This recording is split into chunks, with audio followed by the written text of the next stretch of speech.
नमस्कार, स्वागत आहे तुमचे माझ्या नवीन रेसिपीमध्ये। आज आपण बनवत आहोत अगदी street style paneer tikka sandwich. तर हे पनीर टिक्का सँडविच कसं बनवायचं, त्यासाठी काय काय साहित्य लागणार आहे हे पुढे आपण व्हिडिओमध्ये पाहूयात। तर हे पनीर टिक्का सँडविच जर तुम्ही बाहेर विकत घ्यायला गेलात तर खूप महाग मिळते, पण जर असंच हे सँडविच आपण घरच्या घरी जर बनवले आणि मुलांना बनवून दिले तर किती मुलं खुश होतील। तर आता आपण बनवूया पनीर टिक्का सँडविच। तर त्यासाठी मी पाव किलो पनीर घेतलेला आहे आणि बारीक असे तुकडे करून घेतलेले आहे। नंतर मी इथे 3 शिमला मिरची घेतल्या आहेत आणि अशा पद्धतीने त्याचे चौकोनी तुकडे करून घेतलेले आहेत। नंतर आपल्याला ब्रेडचे स्लाइस लागणार आहेत। तर आपल्याला इथे सँडविच ब्रेडचा वापर करायचा आहे। तुम्ही कोणताही ब्रेड वापरला, व्हीट ब्रेड वापरला तरी सुद्धा चालेल। मी नॉर्मल ब्रेड वापरलेला आहे। नंतर इथे 2 कांदे बारीक चिरून घेतलेत आणि मुठभर कोथिंबीर। मसाल्यांमध्ये लाल तिखट, हळद, धणे पावडर, किचन किंग मसाला आणि काश्मीरी लाल तिखट लागणार आहे। आणि हा कोळसा वापरणार आहोत आपण ह्याला तंदुरी फ्लेवर देण्यासाठी। नंतर आपण इथे 4 चमचे दही आणि 4 चमचे मेयोनीज घेतले आणि चीज आपल्या आवडीप्रमाणे। तुम्ही चीज पूर्णपणे ऑप्शनल आहे, नाही घेतलं तरी सुद्धा चालेल। तर आधी आपण जो तंदुरी मसाला आहे तो तंदुरी मसाला आपण इथे बनवून घ्यायचा आहे। तर त्यासाठी आधी आपल्याला काय करायचं आहे, इथे दही घ्यायचं आहे। तर इथे 4 चमचे मी दही घेतलेला आहे आणि या दह्यामध्ये आपण सगळे मसाले घालून घ्यायचे। तर आधी मी अर्धा चमचा हळद घातलेली आहे, अर्धा चमचा धणे पावडर, अर्धा चमचा किचन किंग मसाला आणि 1 चमचा मी इथं काश्मीरी लाल तिखट घालणार आहे। आणि हे सगळं साहित्य आपण मिक्सरने छान मिक्स करून घ्यायचं आहे। आणि इथे मी फुटाण्याची डाळ घेतलेली 1, 2 ते 3 चमचे। तर ही फुटाण्याची डाळ मी मिक्सरमधनं बारीक करून घेणार आहे। जर तुमच्याकडे फुटाण्याची डाळ नसेल तर तुम्ही बेसन भाजून घेतलं तरी सुद्धा चालेल। तर ही जी फुटाण्याच्या डाळीची पावडर आहे ती 2 चमचे घेतलेली आहे। आणि आता आपण हे सगळं छान विस्करने मिक्स करून घेऊया। हे पहा, अशा पद्धतीने मी हे व्यवस्थित असं मिक्स करून घेते। जर तुम्हाला आवडत असेल तर तुम्ही थोडंसं 1 चमचा इथे राईचं तेल सुद्धा घालू शकता, पण मी इथं अजिबात तेल घातलेलं नाहीये। थोडीशी कोथिंबीर घालून घेतली आणि छान असं मिक्स करून घेतलंय। आता हे छान मिक्स झालंय। आता आपल्याला ह्यामध्ये थोडंसं मीठ घालून घ्यायचंय, अगदी चवीपुरतं मीठ घालायचंय, खूप जास्त मीठ नाही घालायचं। आणि पुन्हा एकदा हे चांगलं मिक्स करून घ्यायचं। आता आपण याला तंदुरी फ्लेवर येण्यासाठी इथे एक ट्रिक करणार आहोत, ती सुद्धा मी तुम्हाला दाखवली आहे। तर त्याआधी मी इथे 1 अर्धा चमचा कसुरी मेथी हातावर कुस्करून घेतलेली आहे आणि ती सुद्धा घालून घेतली आहे। आता आपण जो कोळसा घेतलेला तो कोळसा आपण गॅसवर चांगला लाल होईपर्यंत आपल्याला हा गरम करून घ्यायचा आहे। 5 ते 7 मिनिटं लागतात आपल्याला हा कोळसा गरम होण्यासाठी। तर तोपर्यंत आपण इथे एक सेटअप करून घेऊया। त्यासाठी मी एक छोटी वाटी आपल्या या मसाल्यामध्ये ठेवली आहे आणि आपला हा कोळसा सुद्धा छान लाल झालाय। आता हा लाल झालेला कोळसा आपण इथे वाटीमध्ये ठेवायचा आहे आणि 1 चमचा भर तेल किंवा बटर आपल्याला यावर घालून घ्यायचंय का मस्त असा धूर येतो। हे बघा, आता पटकन आपण यावर झाकण ठेवायचंय, म्हणजे आपला जो मसाला आहे त्याला तंदुरी फ्लेवर येईल।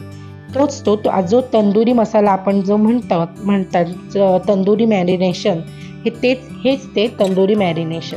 तर आता आपल्या या पनीरचं मॅरिनेशन जे आहे, तंदुरी मॅरिनेशन, ते तयार झालेलं आहे। 5 मिनिटं झालेत आणि आता आपण हे काढून घेऊया।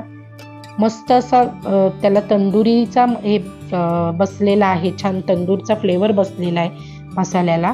आता आपण ही वाटी काढून घेऊया आणि या मसाल्यामध्ये आता आपण जे पनीर आणि शिमला मिरची आहे ते घालून घेऊया। तर छान बारीक कट करून घेतलेले पनीर आहेत। पनीर चांगले धुवून घेतलेलं आहे, कारण पनीरला शक्यतो आंबट वास वगैरे असतो। नंतर जी शिमला मिरची आपण चौकोनी तुकड्यांमध्ये कापून घेतलेली ती सिमला मिरची सुद्धा आपण यात घालून छान असं मिक्स करून घ्यायचंय आणि एक 10 मिनिटं आपण हे साईडला ठेवून द्यायचं. म्हणजे आपल्या पनीरला आणि सिमला मिरचीला छान असं मॅरिनेशन होतं या दही आणि आपल्या ह्या तंदुरी मसाला जो आपण बनवलेला आहे, तंदुरी सॉस बनवलेला आहे, त्याचा छान सगळा मसाल्याचा फ्लेवर आपल्या पनीरला लागेल. तोपर्यंत आपण इथे पॅनमध्ये 1 चमचा बटर आणि 1-2 चमचे तेल घालून घ्यायचंय. बटर आपलं जळू नये म्हणून आपल्याला इथे तेल घालायचंय आणि त्यामध्ये थोडंसं जिरं घालून घ्यायचंय. तर आधी आपलं बटर आणि तेल छान तापवून घेऊ आणि मग त्यावर अगदी अर्धा चमचा आपण यावर जिरं घालायचंय आणि कांदा घालून घ्यायचाय. आपण अगदीच खूप बारीक कांदा नाही कापलेला, मीडियम साईजमध्ये जो आपण कांदा कापून घेतलाय तो कांदा घालून घेऊया. कांदा छान परतून घ्यायचाय, लाल होऊ द्यायचाय आणि मग नंतर त्यामध्ये आपण आलं लसणाची पेस्ट घालायची. तुम्हाला जर माझ्या रेसिपी आवडत असतील तर माझ्या चॅनलला लाईक, शेअर, सबस्क्राईब नक्की करा. बेल आयकॉन दाबायला विसरू नका. तर आता इथे मी आलं लसूण कोथिंबीरीची पेस्ट घातलेली आहे 1 चमचा आणि छान परतून घेतलंय आणि लगेचच आपण जे मॅरिनेट करून ठेवलेलं पनीर आणि सिमला मिरची आहे ते सुद्धा आपण इथे घालून घेतलंय. तुम्हाला जर आवडत असेल तर तुम्ही जेव्हा मॅरिनेट करता तेव्हा सुद्धा 1 चमचा आलं लसणाची पेस्ट घालू शकतो, पण मी इथे घातलेली नाहीये, तेलामध्ये घातलेली आहे. आणि छान असं हे परतून घेऊया आणि झाकण ठेवून आपल्याला 5 ते 7 मिनिटं हे पनीर जे आहे हे शिजवून घ्यायचंय. खूप जास्त शिजवायचं नाही, नाही तर पनीर चिवट होतं. तर अगदी 5 ते 10 मिनिटं आपण हे शिजवून घेतलंय आणि एका बाउलमध्ये आता आपण जे भाजी बनवलेली आहे, आपण पनीरचं स्टफिंग बनवलेलं आहे ते काढून घेऊया म्हणजे ते छान थंड होईल. आणि मग त्यावर आपल्याला आता मेयोनीज आणि चीज घालून घ्यायचंय. तर आपलं जे पनीरचं मिश्रण आहे ते थंड झालेलं आहे.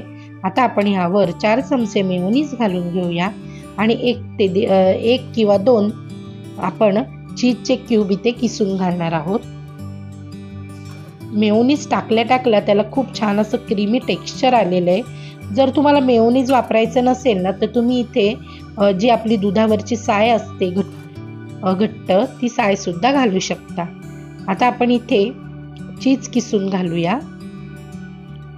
तर मी इथे 1 चीजचा क्यूब जो आहे तो घालणार आहे किसून आणि लगेचच मिक्स करून घेणार आहे. आता मिक्स करून घेतलंय आणि आता आपण ब्रेडचा स्लाइस घेऊया आणि ब्रेडच्या स्लाइसला आपण थोडंसं बटर लावून घ्यायचंय आणि मग त्यावर जे आपण स्टफिंग बनवलेली आहे ती स्टफिंग टाकून घ्यायची आहे पनीरची. जर तुम्हाला स्टफिंगमध्ये डायरेक्ट चीज घालायचं नसेल तर तुम्ही वरून चीज स्लाइस किंवा वरतून चीज किसून घालू शकता. मी स्टफिंगच्या आतमध्ये किसून म्हणजे पनीर टाकलेलं आहे, चीज घातलेलं आहे. जर तुम्हाला तसं नको असेल, वरून पाहिजे असेल फक्त, तर तुम्ही वरून किसून घातलं तरी सुद्धा चालेल. आता 1 ते 2 चमचे जी स्टफिंग आहे ती आपण ब्रेडवर लावून घ्यायची आहे. तर मी दोन्ही ब्रेडवर 1-2 चमचे स्टफिंग घालून घेते. पनीरचं मिश्रण जे आहे ते घालून घेते आणि मग त्यावर आपण दुसरा स्लाइस ठेवायची आहे. तर आधी आपल्या दोन्ही ब्रेडला स्टफिंग लावून घेऊया.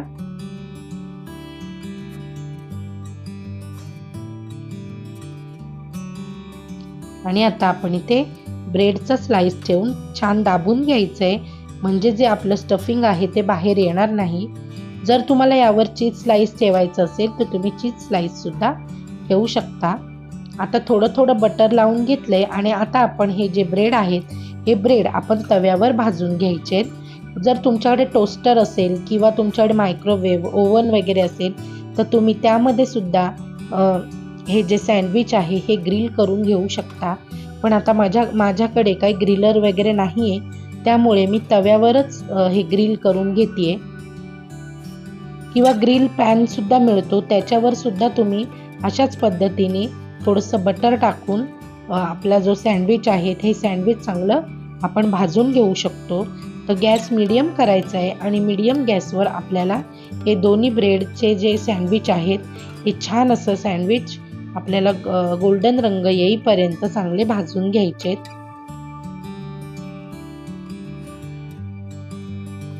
अशा पद्धतीने दाबून दाबून आपल्याला हे ब्रेड भाजून घ्यायचे, सँडविच भाजून घ्यायचे. किंवा तुम्ही याच्यावर अजून एक ताट ठेवायचं आणि ताटावर एखादं जड भांडं ठेवून सुद्धा तुम्ही हे जी सँडविच आहे हे टोस्ट करू शकता. तर मी असं दाबून दाबून हे टोस्ट करून घेतलेलं आहे सँडविच. आणि आता आपण हे सँडविच एका चॉपिंग बोर्डवर काढून घेऊया आणि मग त्याचे छान आपल्याला हवे तसे आपण याचे पीस काढून घेऊया. अजून थोडंसं बटर लावून घेते म्हणजे जे आपले ब्रेड आहेत हे छान गोल्डन रंगावर भाजून येतील. आता आपण हे एका चॉपिंग बोर्डवर काढून घेतलंय आणि मला हवं तसं मी याला कट देऊन घेते.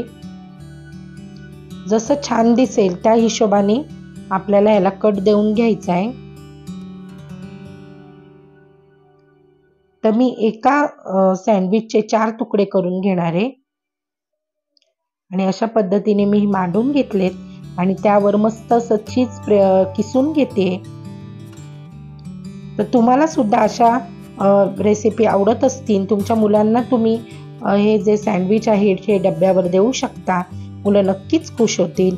अजून अशाच रेसिपी बघण्यासाठी माझ्या चॅनलला लाईक, शेअर, सबस्क्राईब नक्की करा.